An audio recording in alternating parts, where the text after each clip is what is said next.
राधे राधे दोस्तों, हरे कृष्णा। आप सबका दिन शुभ और मंगलमय हो।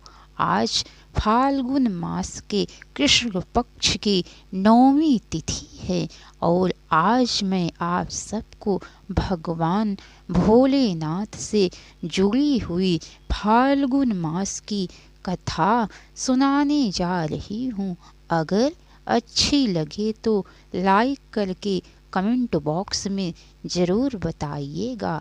तो चलिए आप सबको फाल्गुन मास की कथा सुनाती हूँ। आगे के अध्याय में आप सब सुने थे कि किस प्रकार भगवान भोलेनाथ का विवाह कराने के लिए ब्रह्मा जी माता दुर्गा की आराधना कर रहे हैं। ब्रह्मा जी ने नारद जी से कहा, हे मुने, मेरे द्वारा स्तुति करने पर वे योग निद्रा भगवती मेरे सामने प्रकट हो गई। भक्ति से सिर झुकाकर मैं उन्हें प्रणाम कर स्तुति करने लगा।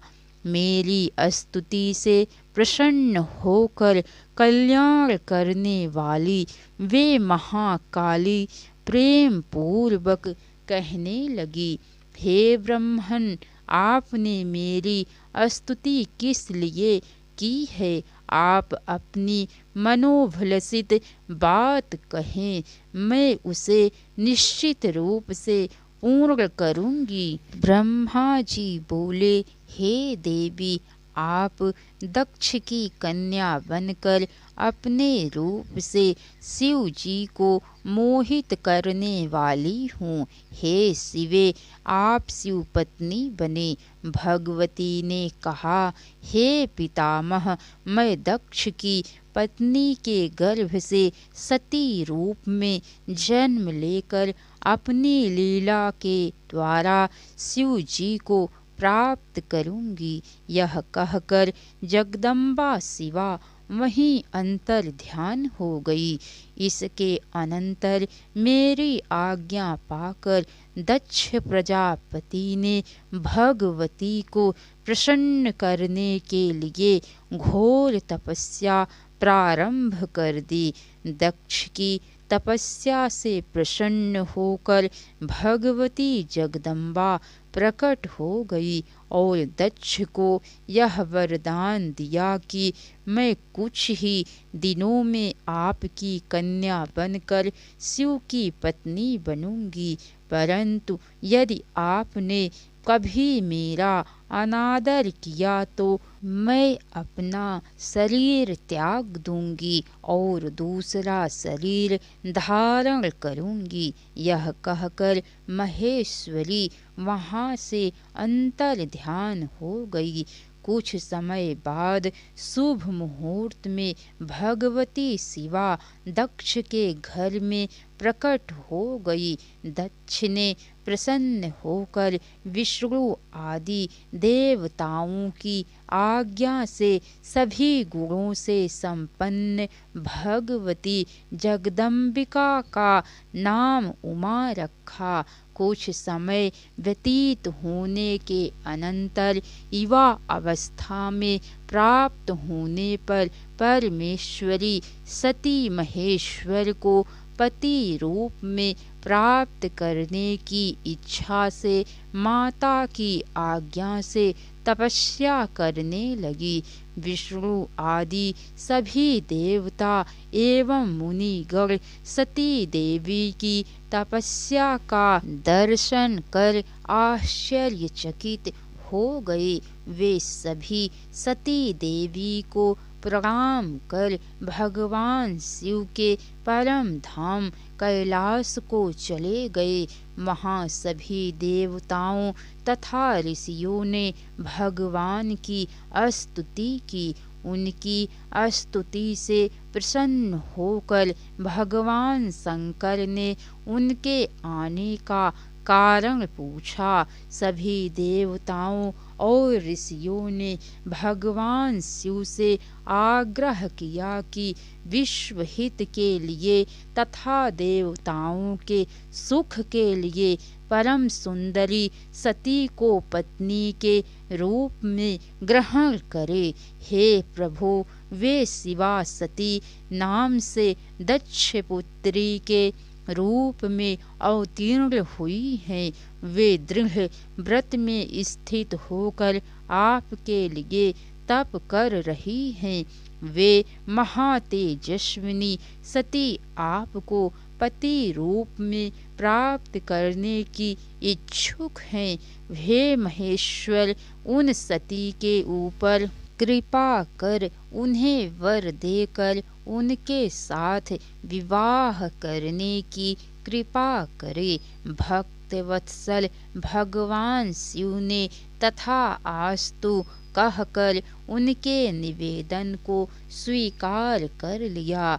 सती की तपस्या से प्रसन्न होकर भगवान शंकर प्रकट हो गए और भगवती सती को पत्नी रूप में स्वीकार करने का वर प्रदान कर दिया।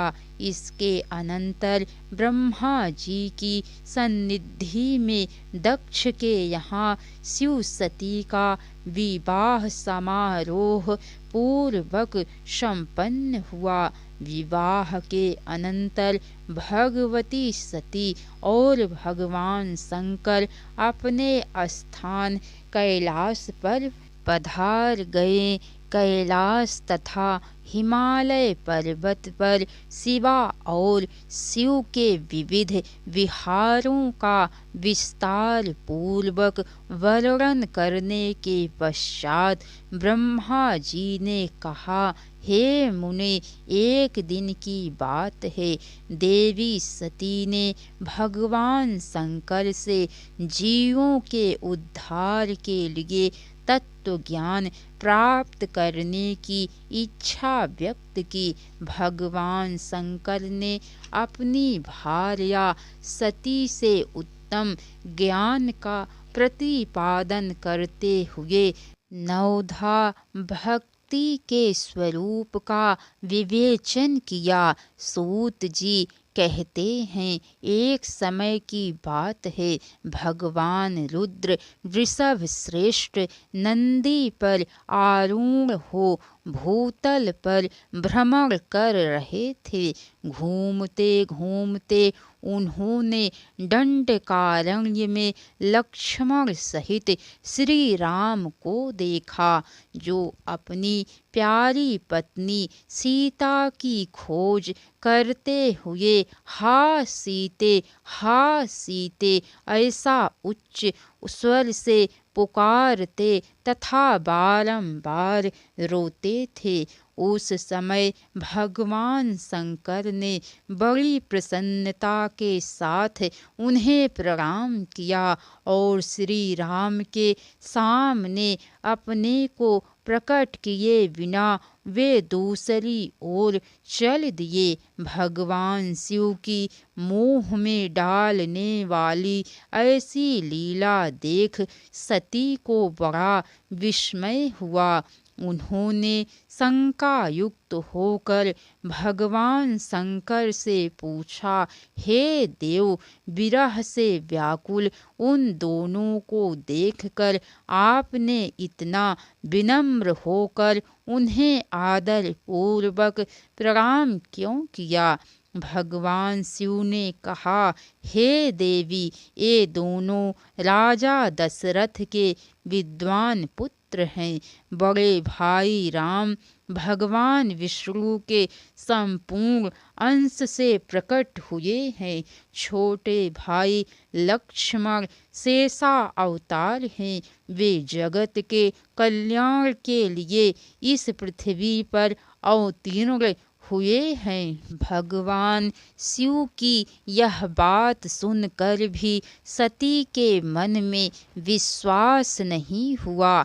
शिव ने कहा, यदि तुम्हारे मन में मेरे कथन पर विश्वास नहीं है तो श्री राम की परीक्षा कर लो, जिससे तुम्हारा भ्रम नष्ट हो जाए। ब्रह्मा जी कहते हैं, भगवान शिव की आज्ञा से राम की परीक्षा लेने के लिए सती सीता का रूप धारण कर राम के पास गई। सती को सीता के रूप में सामने आया देख शिव शिव का जप करते हुए श्री राम सब कुछ जान गए। भगवान राम ने सती से पूछा, भगवान शंभु कहाँ गए? आपने अपना स्वरूप त्याग कर किस लिए यह नूतन रूप धारण किया है? श्री राम की यह बात सुनकर सती उस समय आश्चर्यचकित हो गई और लज्जित भी हुई। उन्होंने कहा, हे राघव, मैंने उनकी आज्ञा लेकर आपकी परीक्षा की है। अब मुझे ज्ञात हो गया कि आप साक्षात विष्णु है। आप शिव के वंदनीय कैसे हो गए? कृपा कर आप मेरे इस संशय को दूर करें। राधे राधे दोस्तों, हरे कृष्णा। तो कैसी लगी कथा लाइक करके कमेंट बॉक्स में ज़रूर बताइएगा। अगर हो सके तो एक बार शेयर भी ज़रूर कीजिएगा। इसके आगे की कथा दोस्तों आप सबको कल सुनने को मिलेंगी। हर हर महादेव।